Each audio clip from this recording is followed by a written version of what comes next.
This custom tactic is going to completely transform the way you look at possessional football to win games. And guess what? It has nothing to do with that percentage right over there. Possession football is so much more than just pressing your X button. Duh, Roms, I need to keep the ball so I can score. Yes, I get that. But how are you going to exploit your opponent's weaknesses? And most importantly, how are you going to stop them from breaking you? Well, I've actually never thought about it like that before. Usually I just play.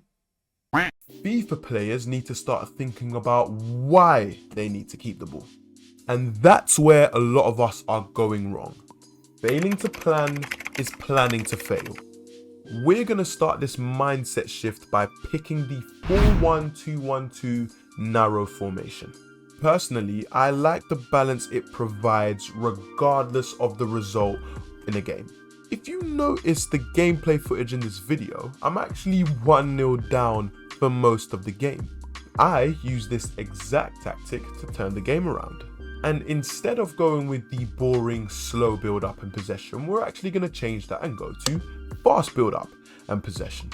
Teams like Manchester City, Barcelona, Arsenal, and other teams alike all use penetrative forward passes to surprise their opponents when they least expect it, especially when they've moved the ball quick enough to open up a gap in the opposing midfield or defense. And we're going to set up to do that to our opponents too, because we can never be too predictable with our passing. Your central midfielder with higher attacking attributes will be on balanced attack, get into the box for cross, normal interceptions, they will be on cover center, and they are going to drift wide. Your more defensive central midfielder will be very similar, they will also be on balanced attack. They are going to stay on the edge of the box for crosses, their interceptions will be normal, they will also cover center, and they are also going to drift wide.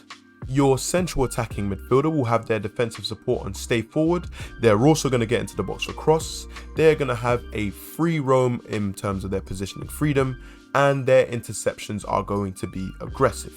If you have a pacey striker, have their instructions on balanced width, get in behind, aggressive interceptions, and stay forward. Your other strikers should have more playmaking attributes, and they should be on balanced width, mixed attack, normal interceptions, and basic defensive support. Finally, make sure to have 50 width and 70 depth. The best FIFA gamers in the world will know exactly how to control games through ball possession and smart attacking plays. But they will also have a well thought game plan for when they have to defend against their opponents and win the ball back. Being composed and confident in the art of defense will help you out massively. Our plan will consist of forcing the opposition out wide by keeping strong and compact with our central midfielders. Defensively sound and physically strong players are going to help us to do this. Moving into our offensive tactics, we're going to have a width of 60. We are going to have 6 players in the box. We are going to have 3 on corners and 3 on free kicks. Moving on to our player instructions, we are going to have a sweeper keeper that comes for crosses. Both your left back and your right back will be on balanced attack, normal interceptions, overlap, and they will stick to their position. Your left and right centre backs will be on stay back while attacking, normal interceptions, and they will also stick to their position. My goal as a content creator is to hopefully educate you guys to become better thinkers when you're gaming, to be able to play with a bit more plan and purpose. It's time to improve our mindsets by thinking more positively about our gaming experiences and just learning to become better bit by bit. And if you want to learn more about possession-based football, then I suggest you check out this video right over here where I talk about how you can use slow build-up in possession-based tactics.